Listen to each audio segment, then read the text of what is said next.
new building for all.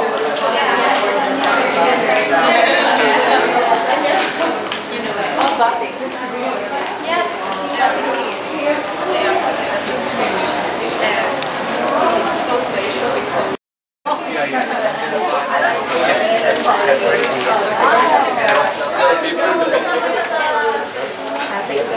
We need this, right?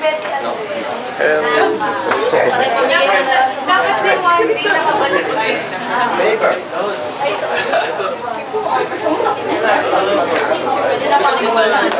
For the next morning.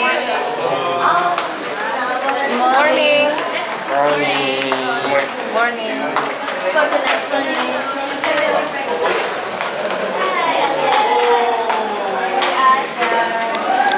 If you're smaller. Lawrence, smaller. Lawrence. Lawrence, smaller.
first question.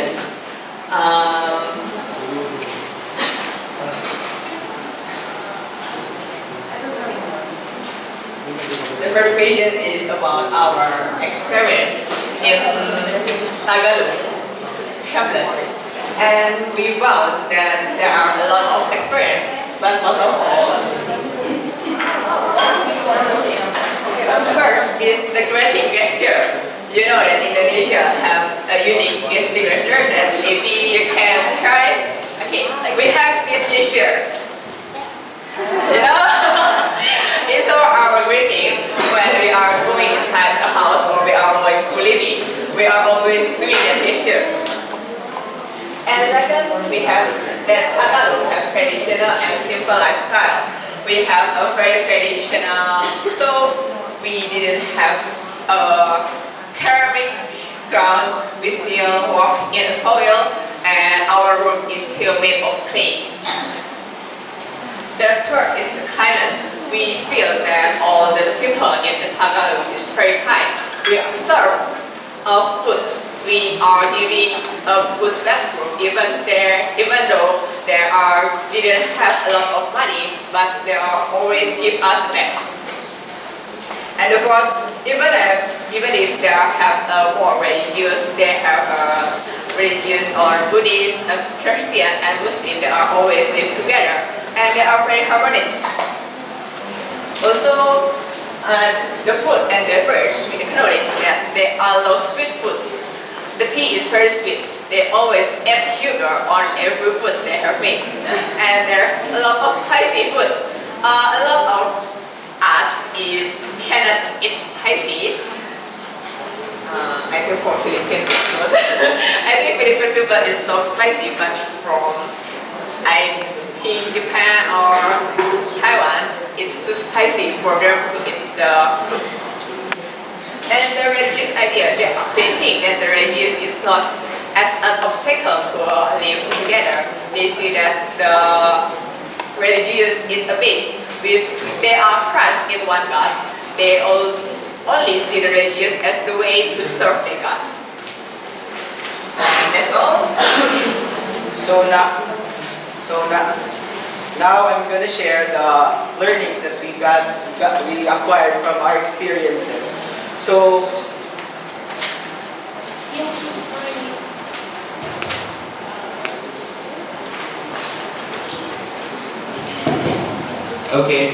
now I'm going to share the learnings we acquired from our experiences. So we learned the true value of evaluating. So we sum it all up to first is gratitude. People there are so grateful with their life. Even they are living a simple life, they are always so grateful with what they have. So we really learned the true value of gratitude. Second is respect. Everybody is respecting one another. And respect one another is clearly manifested and practiced in the village. So when we roam around, we always see people greeting us and to pay respect to us visitors. And we really learned the true value of respect there in the village. The value of togetherness. I think most of us here joined the fellowship night, and it was just a simple gathering, but they have already celebrated their being together. And it's it's a great practice that even there is nothing that we are celebrating, but as long as we are together, we are enjoying, we are already having fun. Just because the fact that we are together in one room, we are already enjoying without anything else. Just being there, being together. Lastly is, we really see the religious pluralism because all of us came from different places, and we always say that we all have one God. Despite of all different religious practice, but still in our places there are conflicts arises because of our differences. But there in the village, the religious pluralism is clearly manifested. The people there are not seeing themselves as different. but they are celebrating everything with one God, despite of different practices, different religions, different beliefs. So because of we are really amazed by their being together, being one, celebrating one God in everything. So I think that is our learning, the true value of gratitude, respect, togetherness, and religious pluralism. And lastly, we have this picture as our map in Korea, Indonesia, Philippines, and Taiwan. Thank you, everyone.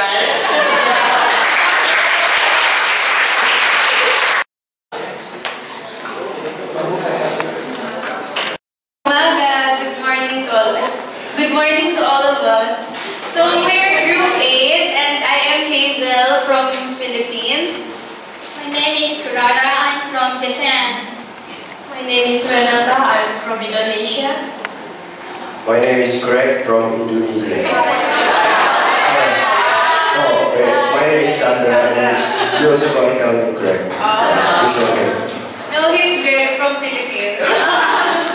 So our presentation is separated into different aspects of our learnings. It's separated into 6 parts, namely history, religion, culture, food, people, and issues.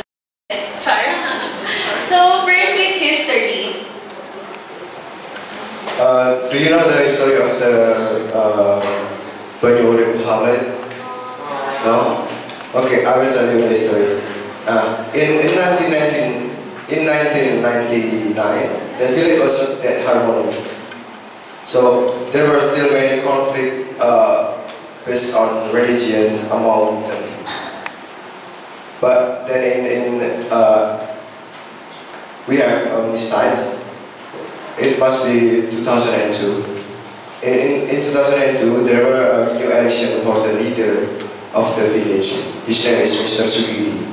And Mr. Soegijapranata comment that finally they comment a new principle towards the villagers. So finally they all live in harmony. There was no more conflict since 2002. Okay, next. Yeah, religion. That was so fast. So I'm going to explain about the religions. There are many points in religions versus Buddhist, Muslim, Christians. They have different places of worship, but different places of worship, it doesn't mean that they are living in deep diversity. You know, when I'm doing interview with my host said that even though there are 3 religions that they are building the places all together. So for example, if the Muslim are building the mosque, then the Christian and the Buddhists are going to help them also. And also if the Christian is building a church, then they will also help, the Muslim and Buddhists also help to building the church. So they were so just living in harmony. The peaceful and simple living amidst difference. They're all living in peaceful and simple living. They're all of them are thinking, only thinking about the solidarity, how to live together, and not bringing religion as a part of a conflict, because I think they might think that 3 different religions is something to create a completeness, not a conflict. The interreligious marriage, so many of them are married with another religions, but because in Indonesia we have to marry with the same religion with us, so they tend to move to another religion so that they will marry in the same religions. But it is okay for them, they still can living together. So if I am married with a Buddhist, so I'm moving to Buddhist, but after I'm living in Buddhist, I still can practice, I still can try to be a good Buddhist. So yeah, so I'm following my husband that way. But if when I'm doing the interview, is it okay? And this is okay for them if I'm moving to Buddhist, but after I got married, I moved again to my own religions. That one is okay. It's according to, it's depend on what they are talking about before they got married. There are no discrimination, yeah, we can see there are no discrimination there. Choosing a religion freely based on their identity, so they can choose within 3 religions there whether they want to be Buddhist, Muslim or Christian. The celebration held together, yeah, so when there are Christmas, the Christians are asking and inviting the Buddhists and the Muslim to the church to celebrate the Christmas together. When the Buddhist is having Vesak Day, they are inviting also the Christian and the Muslim to go with their celebrating together, eating together, and also the Muslim when they got Ramadan. The respect, all religions are equal, only different in expression, so they think in their mind that all religion is the same, only how to express their feeling to their God, their answering to the God, so it's all the same. Thank you. Next, I would like to mention the characteristics of the people in the village. First, as Team 10 mentioned, they are so generous. They have a lot of kindness and hospitality. And even though we use different languages, they try to talk with us. So we can feel that we can communicate with each other by using the gesture. And second, they have a reliable community leader, so they can depend on their leader when they have something wrong. And then the people in village don't matter what religion they have. They try to include their community with using their religions. So that's a very interesting point for us. Next, the village people seems to be happier compared to some rich people in the developed country, because they are always playing with their friends, and they always smile. And then we feel that the strong power of the smiling, because smile makes us happy. And also I can find a strong connection between the neighborhoods. So if they have difficulties, they can help each other.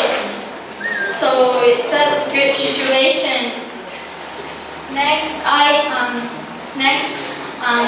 like to talk about food. There are many home-cooked meals that's very delicious, and I can feel love for us by our host family, and that's very good. And there are many traditional food for okay. So that's very special experience for us. Then I point that if you choose to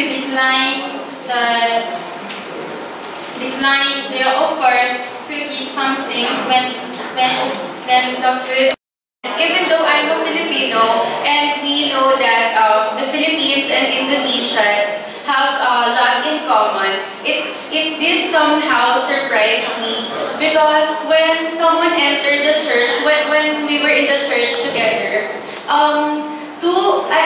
two community leaders entered, and then they shake hands of everybody, and I was like, oh my God, don't you get tired? You're shaking hands of everybody.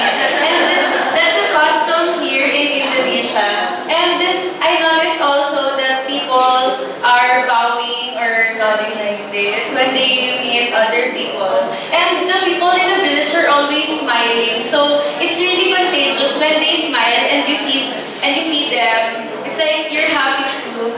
So we also noticed that some of the women there were inside the house. They tend to cook the food, take care of the children, manage the house, while the men work outside the house in the field or in the city.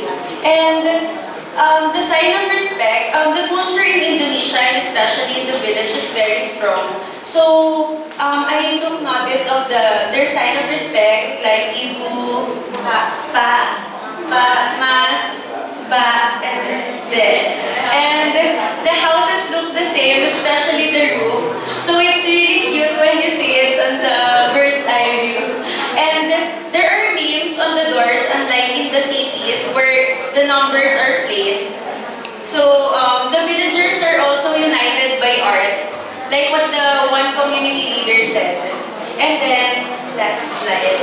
And then, why do they include issues? Because our learnings, we need to be motivated by our learnings to do something. We need to do some action. So here are some of the issues that we have encountered. The idea of the village should be spread to the whole Indonesia and to the other countries as well. Because the ideology in the village is really good because it's religious pluralism.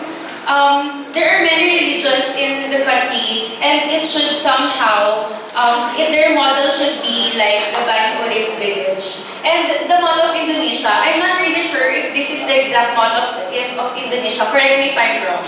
But although we are different, is that it? Although we are different, we are still one. But it's the sad reality because it's not happening in Indonesia as a whole. It's just happening in Bani Urip. Okay, so I think we need to do something about that, and we need to do something about it in the whole world. Thank you. Okay.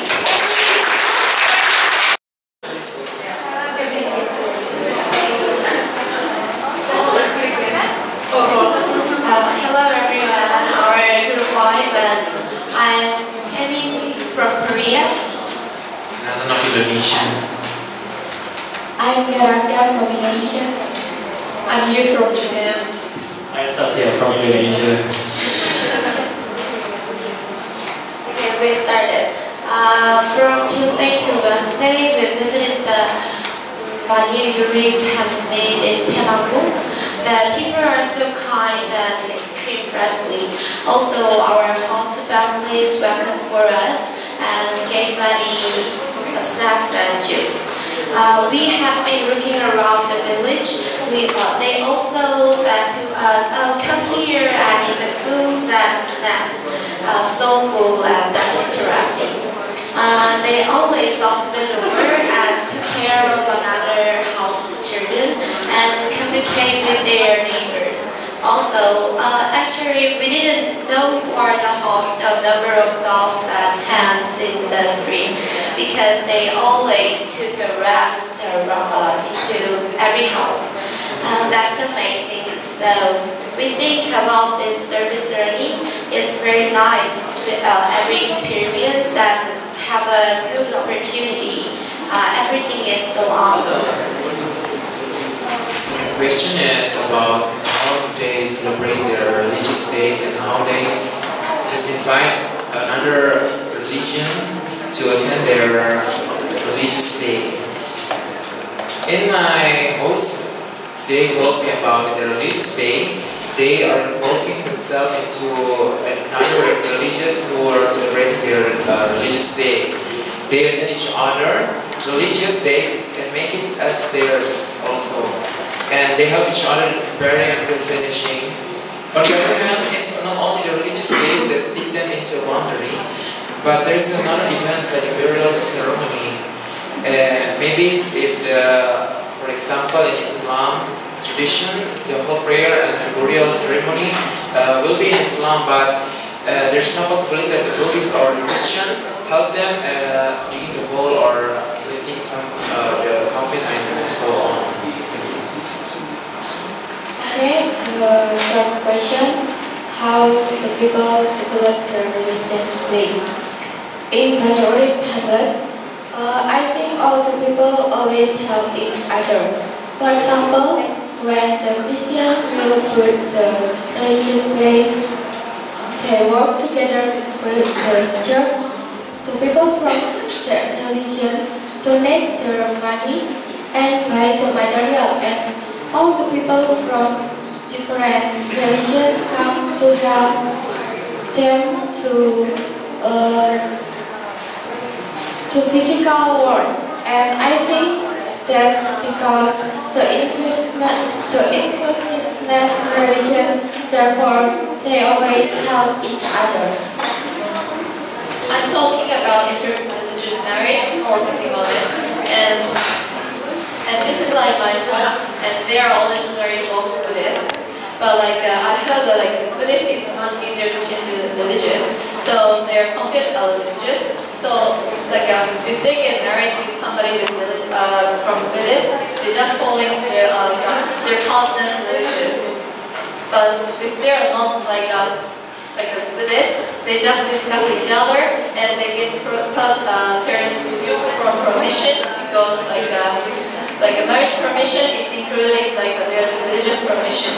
In addition, my parents their son is actually Muslim and their brother is Catholic.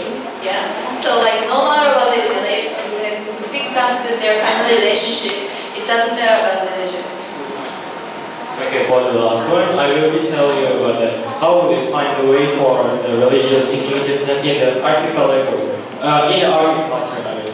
As we know, Indonesia is besides the archipelago countries, Indonesia also the agriculture. As this is a good place for the representation for Indonesia, they have a good about the farming, especially like corn, cassava, or something like chili. You can see in the way, and then how can they find a way in the agriculture for their religious inclusiveness?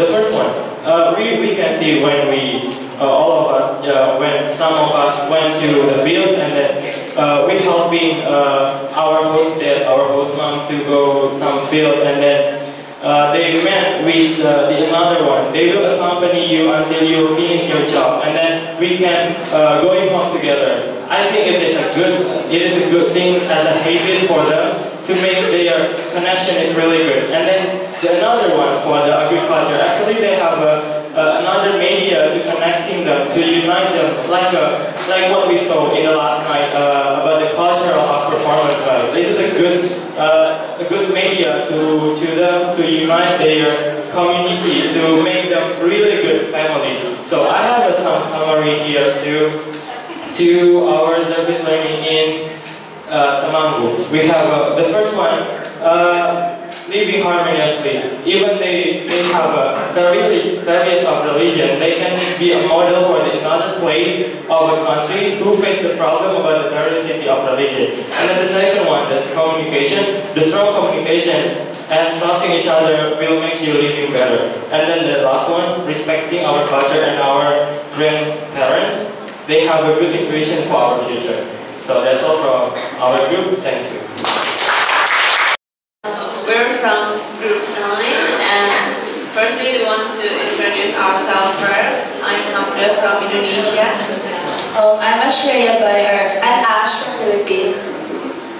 I'm Sayuri from Japan. I'm Gurjit from Taiwan. I'm Rosalita from Indonesia. The first one, we would like to explain what the interesting aspect we found in Temanggung Hamlet. The first one is about the religious tolerance. We found that it is interesting from them because they celebrate their religious special occasion together. When the Christian invite the Muslim and the Muslim invite the Christian, it's rarely happen in Indonesia actually. Only in this village I find it the first time. And after that, we found that the people there are so generous. Do you know that they don't have so much money? Though they don't have much money, they have enough food for the whole season. They have the kind of place to put their ingredients for the whole season, and they treated us so good. From house to house, they give food, and until we're full. Yeah, so in addition to what she said about the religious celebrations, it's very interesting and inspiring to see that, or what they've shared, that Muslim people celebrates Christmas with a Christian in the church, and then on the other hand, Christian people celebrates the Eid al-Fitr with the Muslims. I think that's just amazing how, they manifest the unity between the different religions. Okay, so I heard that when people make religious praise, they help each other. And my host told me that when the Catholic people make church, Muslim people and Buddhist people also helps them. So I thought it is amazing that they help each other when they need religious praises.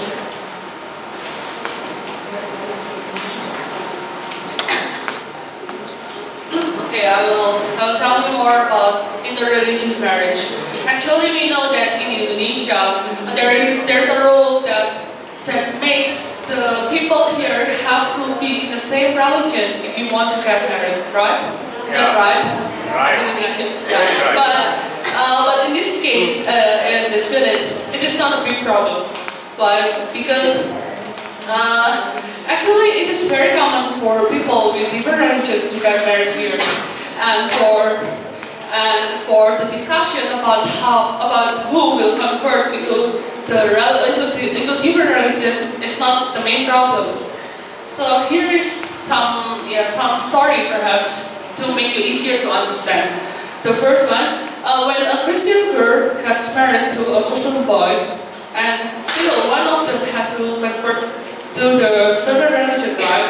But in this case, if the Christian girl stays at the Muslim boy's house, it means that the girl has to convert into Muslim, and vice versa. It applies to other religions too. So it is the main rule in this village. And if the girl and the boy decide to get married and stay in their own house, yeah, they can have some short discussion, but it is not very complicated, and one has to convert to other religion. So it is the way about that. Why they can do that? Because they have a motto that we have one God, but we serve it differently. So we have one God, but we serve it in Muslim way, in Christian way, and in Buddhist way. So it is different. Only the servings that is different, not the God. So that's why it is not a big problem. Okay, then I will share about the sanctuary. They have fields far away from the houses, but they share the land to every house. So every house has their lands, and how they share it. They divide the lands for two reasons. First of all is how long they live there. If they live there longer, they will have bigger lands. And of course, the rich people have bigger lands than the normal people. But the rich people will sell their lands, so the poor people can buy the land. Perhaps they can only afford a small but we think it's very good. It's very good because they get what they should have there. Not like in other countries, maybe the rich people will get all the things away and the poor people have nothing at all. And within they have the concept of equality because the mother said that they are equal as human beings and they all have a religion. So they have the equality. So that's why they share the names. Okay, so what have we learned? Actually, it's kind of redundant because almost all of us are sharing the same experiences because, of course, we live in the same village. But then, this is from our opinion. So first, we've learned that unity is possible within within many different religions. Because in some other countries, we are all aware that there's a conflict between, for example, Christian and Muslims. They have a difficulty in living together. But in that village, we saw the potentialities that we can have unity, although we have a lot of differences. Because as what my other groupmates said, that the people there believes that we are all equal. We just need to respect each other. We're all created by God, and we have one God, and we just worship them. We just practice in different ways. So that's for you. And second, for respect. In my opinion, I think I've learned a lot about respect. It is the way how you respect to other religions. Actually, the base thing that you have in order for you to respect to other religion is that you have to think that your religion is not it's not superiority. So you have to think that you have one God and it is only with different servings. So and then because we think that our religion is not superior, so we can be tolerant more to other religions. And the next one. The village consists of around 90 to 100 people, so the people there know. Before we continue, let us introduce ourselves. I'm Julia, I'm from Indonesia.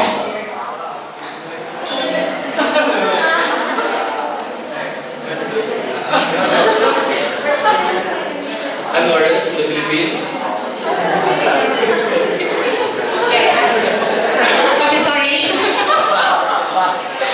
Lawrence.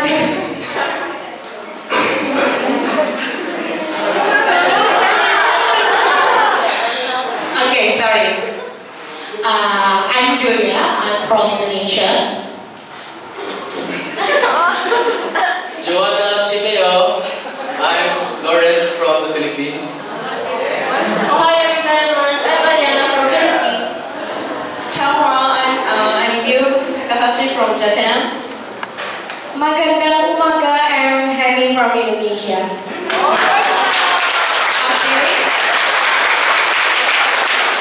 Okay, and we are from Rainbow Group. Okay, we're different from others group because we just tell you about our experience based on question. As we know that we have two questions, right? And the question will be explained by Lawrence.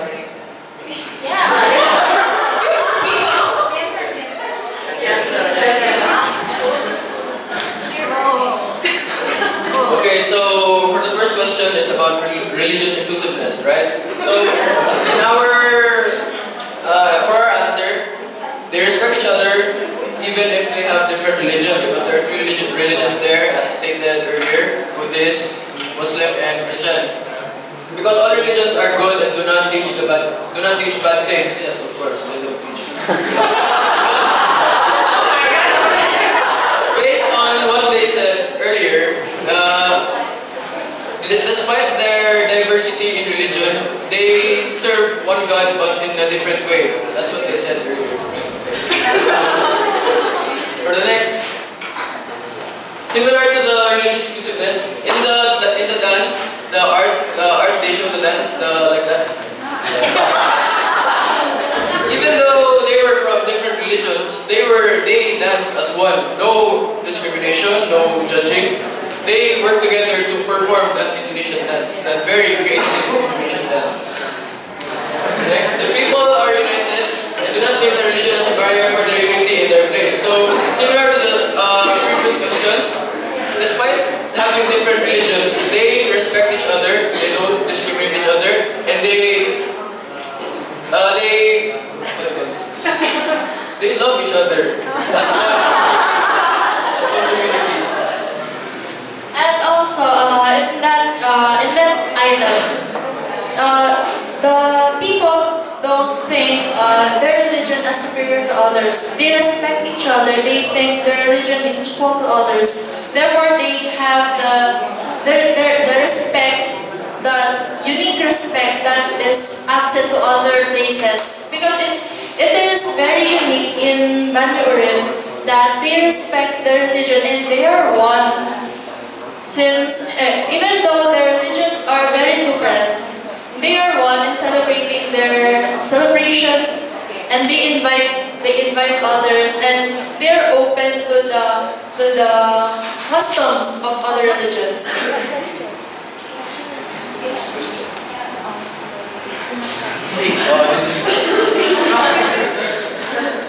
For the next question, what have we learned? So, I'll read first. Almost all villagers are not rich. Some of their houses don't have tiles and have scary bathrooms. Because their bathrooms are sometimes lack illumination, they don't have light, and it's very open. So, not like a normal bathroom, it's closed and you can take a bath with peace. But despite their scary bathrooms, they are very kind and friendly, and this is really true to all of us. They cook and offer many food for us, leaving us with no choice.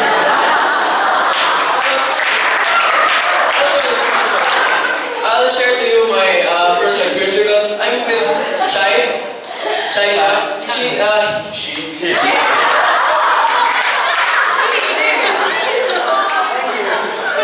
He told us many traditions about about the place. So he told us that you should not reject when they offer you food. So when you say makan, when they say makan, you should say okay. You should not say sudah kanyang. You should say okay, you should eat. Even though if you're full, you should eat. So that's why you have no choice but to respect them, because if you Chai said that if you reject their offer, it's like a form of disrespect. So you have to accept their offer. Choice. Try everything. When they offer food, we try one of each. So the previous groups have discussed this. The villagers are very hospitable and warm-hearted, even though they are not financially stable. So even though if they have limited food, they still offer what they can to us. Just like what Chai said, they don't usually eat chicken. But when we arrive there, they serve chicken all the time. So they must be really prepared. They must really have prepared for our visit there. So they think that we are special. They treated us as special people.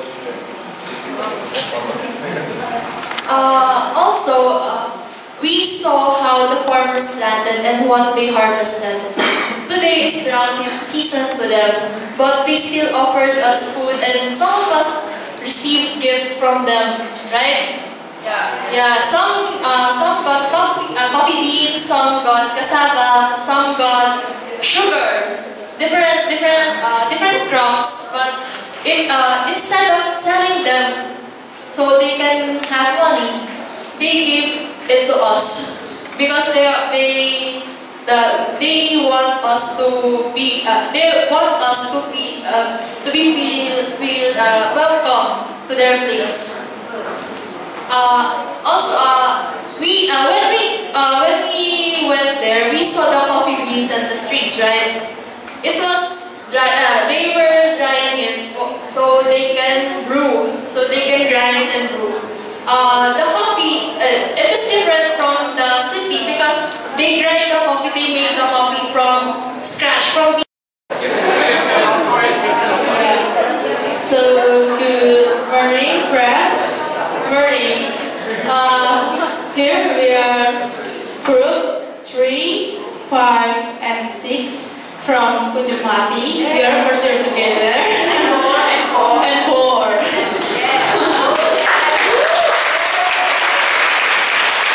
Firstly, let me introduce ourselves. My name is Cindy from Indonesia. My name is Anthony from Indonesia. My name is Chris from Taiwan. My name is Yongjie from Taiwan. My name is Stefan from Indonesia. Hi, my name is Kate Murphy from the Philippines. Hi, I'm Anisha, I'm from Australia. Hi, my name is Maluka from Japan.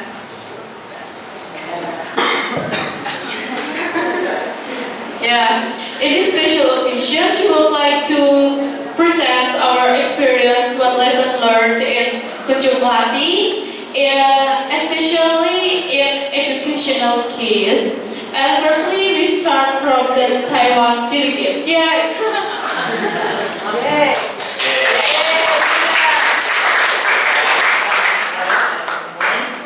Actually, most of the private schools in Taiwan are established by either membership or religious organization. So I think we have two. Okay. I think we have two Buddhism universities in Taiwan, and the only thing I know is the food which they provide are vegetarian food, and they do have some ceremony, some thinking education. And since I really don't study there, and neither is my friend, I don't know much about the details. Therefore, I'm going to put more emphasis on the Catholic University in Taiwan. So first, I'm going to mention about Fudan University. So I'm going to compare Fudan University and my university, Providence University. First, I'm going to mention the situation of math, how the math practice in our campus. In Fudan University, they have math every day, both in the morning and in the evening. And in my school, we have math during lunchtime, only on Thursday. But we also have English math for the international students every Tuesday evening. And both of us, we do have math on Sunday. So even the Catholic who don't study at both of the universities, they come to our school, our university to participate in math. Yeah, the condition of the math. And both of our university, we do have some special course. For example, in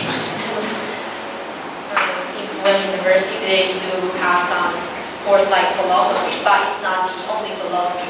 They teach more about the Catholic thinking philosophy, and also the ethics, and also the concept of the founder of the school. And each of the subjects for each year, they separate respectively. In our school, we have to have some special education course for the freshmen. That those freshmen also know the concept in our school, and also we do have some chapel and what's the job of campus ministry. Yeah. So, but it's not that much as Fudan University.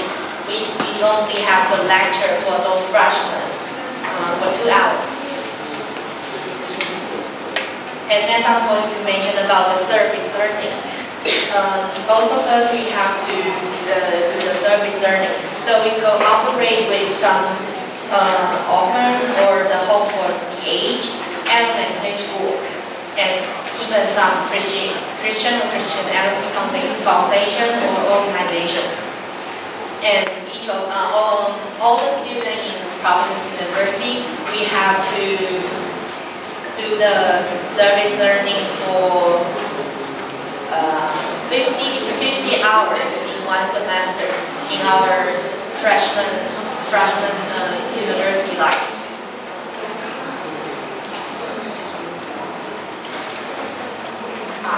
And it's the same in Fuller University.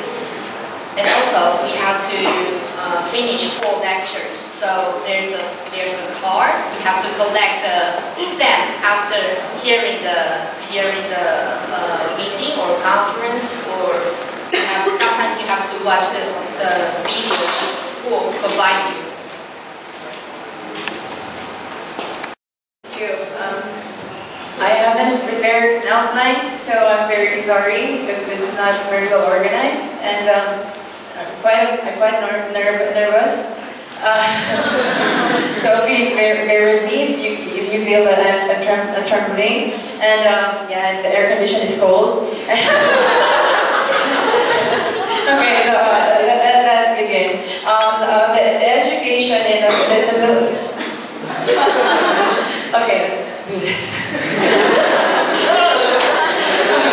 The education in the Philippines, first when I came to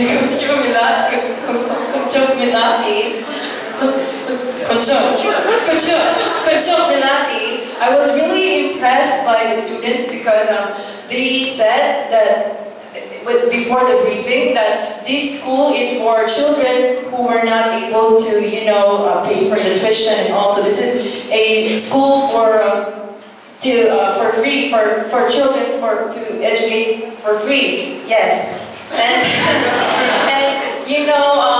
the children really has this kind of spirit or motivation to really go to school despite their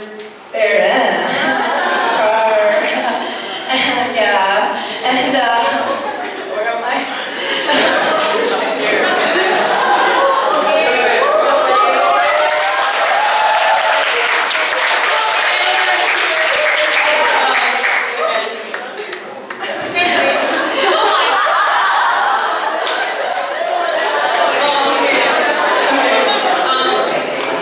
But before that, we will introduce ourselves. My name is Michael from Indonesia. My name is Kyoko from Japan. And my name is Yukari from Japan. And at first, religious and inclusiveness experiences, right, will be explained by Michael. Okay. Yeah. First of all, I want to tell you about our experience. Yeah, first is flexible religions. The school have so many students that come from different religion they have, and how to say, and yeah, they have no problem with that. So they accept and respect other people who have a different religion with them. Yeah, and it's okay for them. And then second, why they can accept, why they can respect other religion, because they have the knowledge about other religion that different with theirs. And the third, you know that the school is the foundation of school is Buddhism foundation. So the school, we can call it as Buddhism school. Yeah. So the religion subject is only Buddhism. So whatever religion they are, they will have to to study, to learn about Buddhism religion. Yeah. And the good way and the good things that we are shown. They want to pray in the Buddhism way, even though they are not Buddhism. Yeah. And then the last thing is, they come from different religion, but they didn't do racism things to their other friends. Yeah, they don't see what religions you are, and it's okay. They can be friendly, even though they are very naughty. And then we are going to talk about what we got in there, and it will be explained by Kyung. Next, I want to talk about the experience in a Soegijapranata school. And the first is the environment of some students. It's the story of our school. We walked around the school, and the student lives there around the school, and I watched the surrounding and the dwelling and houses of the student, and on the street there are many trash on the street, and the student, some of the students with the foot with beard, and a car, and the distance between car and the pedestrian was so close, and so I feel that they live with dangerous all the time, and I feel there's a difference between Japan and here. And inside of the school, I feel that very free of language with children. It's natural that Indonesian students speak Indonesian, and I speak Japanese and a little bit English. So we couldn't understand what we said about each other, but we tried to tell each other with the foreign language and pointed something, and with smile. Yes, we can solve that problem. And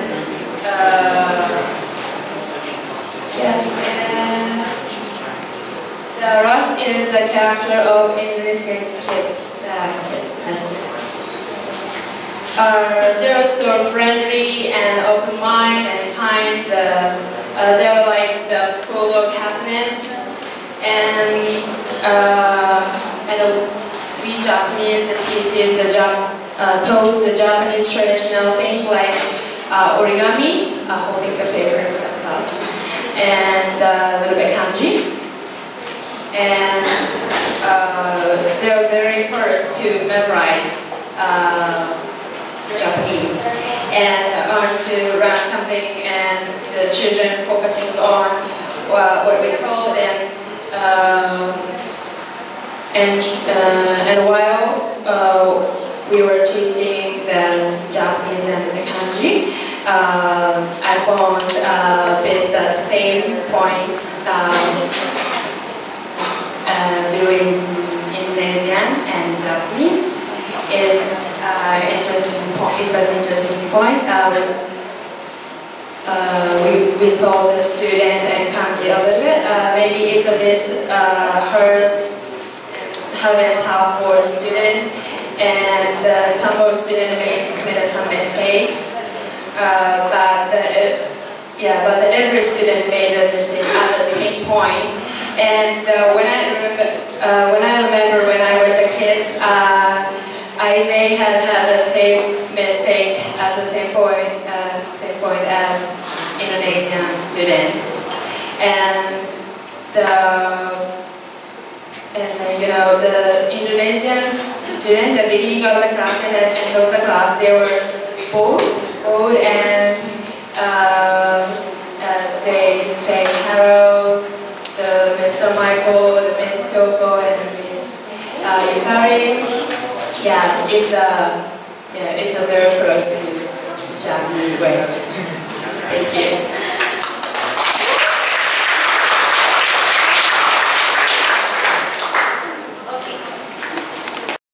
And we would like to introduce ourselves. My name is Neta, I'm from Indonesia.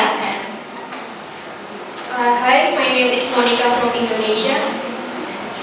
Yes, my name is Yura from Korea. My name is Jielu from Taiwan.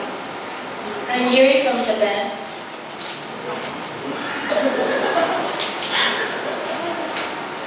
Okay, well, this is like a background and of our experiences. Well, Soegijapranata is a free school developed by Chinese Foundation named Hong Kong Way. And when I did the interview with the children, they said that they already know that their school is developed by Chinese Foundation. And they said that they have no problem, even the foundation is a Chinese foundation.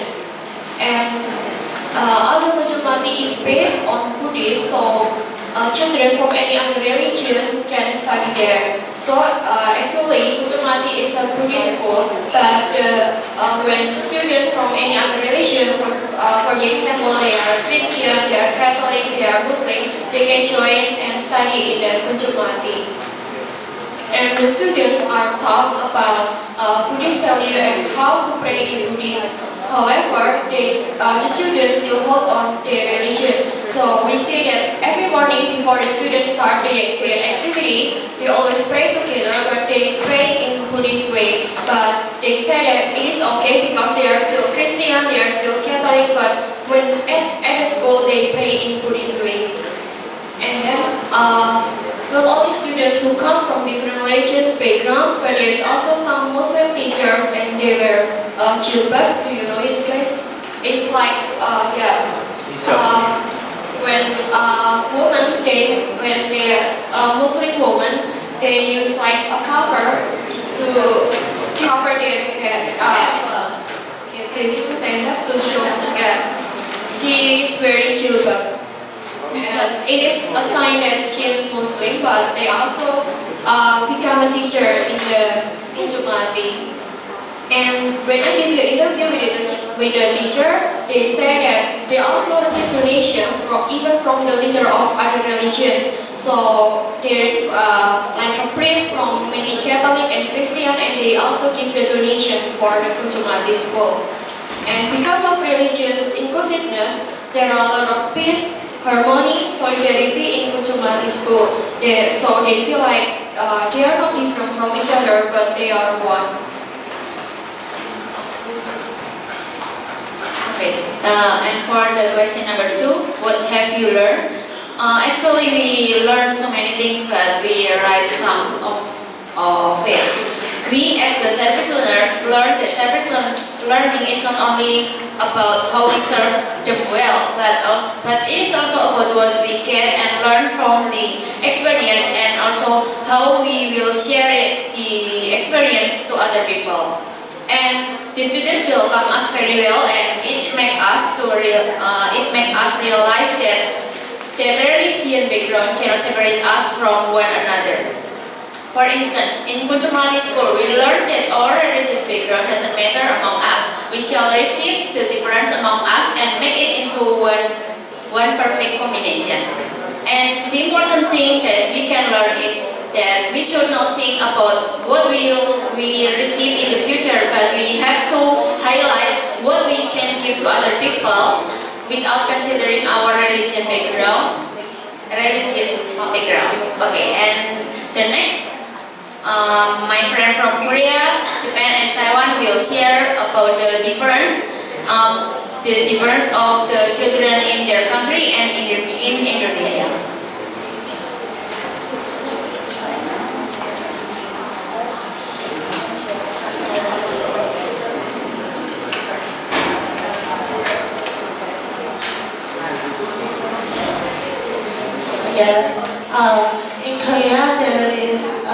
a lot of elementary school students, but when they met with foreigners, they are very so shy and a little bit exclusive, because we have only one race and only one language, so we don't have much events to meet foreigners. So it was very impressive that Indonesian students really want to talking with me and try to make something interesting with me. So it was very happy to meet them. In Taiwan, the children is not the Korean. They are so shy to meet foreigner and stranger. But I say that Indonesian children is very happy and very